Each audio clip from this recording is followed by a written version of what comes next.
कुछ दिनों पहले जम्मू से खबर आई कि एक परिवार अपने पिता का अंतिम संस्कार कर रहा था, तभी एक मॉब हमला करती है और ये कहती है कि हम यहाँ पर कोरोना पॉजिटिव मरीज की लाशों को नहीं जलने देंगे। और नतीजा ये हुआ कि उसके परिवार वाले आधी जली हुई लाश को लेकर उन्हें भागना पड़ा। फिर कई कब्रिस्तान कमेटी कहती है कि हम कोरोना पॉजिटिव मरीज को यहाँ पे नहीं दफनाने देंगे। कहीं ये भी देखा गया कि लोग ऑक्सी से, लोहे की ऑक्सी से कोरोना मरीज की जो लाश है उसको खींच रहे हैं। उसके बाद कहीं लोगों ने कूड़े में भी जो है कूड़ेदान में फेंक दिया लाश को।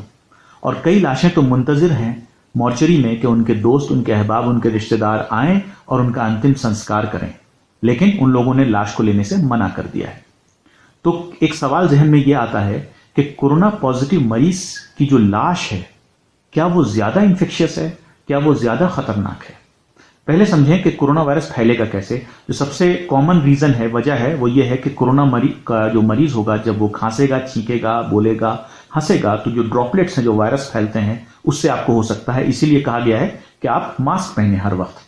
दूसरा कि जब वो छींकता है, खांसता है, वायरस जमीन पे, लकड़ी पे, लोहे पे, जहां पे भी जाता है वहां पे कुछ देर तक जिंदा रहता है। आपने हाथ रखा और उसको छूने के बाद अपने हाथ को अपने चेहरे पे ले गए, तो इससे जो है कोरोना वायरस फैलता है।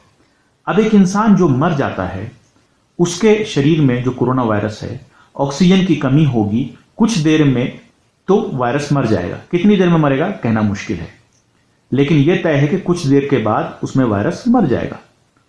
तो अब एक डेड बॉडी से आपको इन्फेक्शन कैसे हो सकता है? एक डेड बॉडी चूंकि वो खांस नहीं सकता है, छींक नहीं सकता है, इसलिए जो ड्रॉपलेट इन्फेक्शन था उसके चांसेस ना के बराबर। तो उसके बॉडी से जो सिक्रीशंस निकलते हैं, कभी नाक से, कभी मुंह से, अगर कोई पानी आता है, अगर आप उसके कांटेक्ट में आ गए तो आपको कोरोना वायरस हो सकता है। या फिर जहां पे वो लाश रखी हुई है उस जमीन पे कुछ कोरोना वायरस हो सकते हैं। तो अब आप खुद सोचें कि आप मार्केट में टहल रहे हैं, आप ट्रेन में हैं, आप बस में हैं, आप मंदिर में हैं, आप मस्जिद में हैं, आपको पता ही नहीं है कि कौन सा आदमी कोरोना वायरस का मरीज है, क्योंकि 80 से 85% लोग एसिम्प्टोमेटिक है, उन्हें पता ही नहीं कि कोरोना वायरस है, और वो छींक रहे हैं, वो खांस रहे हैं, आपके सामने हंस रहे हैं और कोरोना वायरस फैला रहे हैं। तो आप खुद सोचें कि आपको खतरा मार्केट में ज्यादा है या फिर एक लाश के सामने आपको ज्यादा खतरा है। तो अब लाश से डरना नहीं है, करना यह है कि गाइडलाइंस डाले गए हैं। गाइडलाइंस इसलिए दिए गए हैं क्योंकि एक केस अभी तक रिपोर्टेड है कि एक डेड बॉडी का पोस्टमार्टम करते हुए थाईलैंड में एक डॉक्टर को यह कोरोना वायरस हुआ था, और वो भी कहते हैं कि उसने प्रॉपर केयर नहीं किया था। तो पोस्टमार्टम करते हुए, उसको छूने से नहीं, उसके हैंडलिंग से नहीं। तो इसके बाद गाइडलाइंस दी गई कि कोरोना वायरस के मरीज को जो है सही ढंग से उसका अंतिम संस्कार किया जाए। इसीलिए गाइडलाइंस दी है सरकार ने। आप गाइडलाइंस को फॉलो करें, आप ग्लव्स पहने, आप पीपीई पहने, आप आंख में चश्मा लगाएं, आप चेहरे को ढक के रखें मास्क से, तो आपको लाश से कोरोना वायरस नहीं होगा।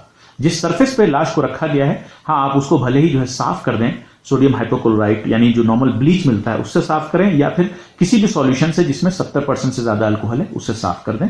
आप ग्लव्स पहन के, आप पीपी सूट पहन के आप किसी भी जो है किसी की भी अंतिम यात्रा में शामिल हो सकते हैं। सरकार ने जो निर्देश दिए हैं उसका पालन करें। तो अब ये आप खुद सोचिए कि आपको डरना किससे ज्यादा है? आपको खतरा मार्केट में ज्यादा है, मस्जिद में ज्यादा है, मंदिर में ज्यादा है, बजाय एक डेड बॉडी से।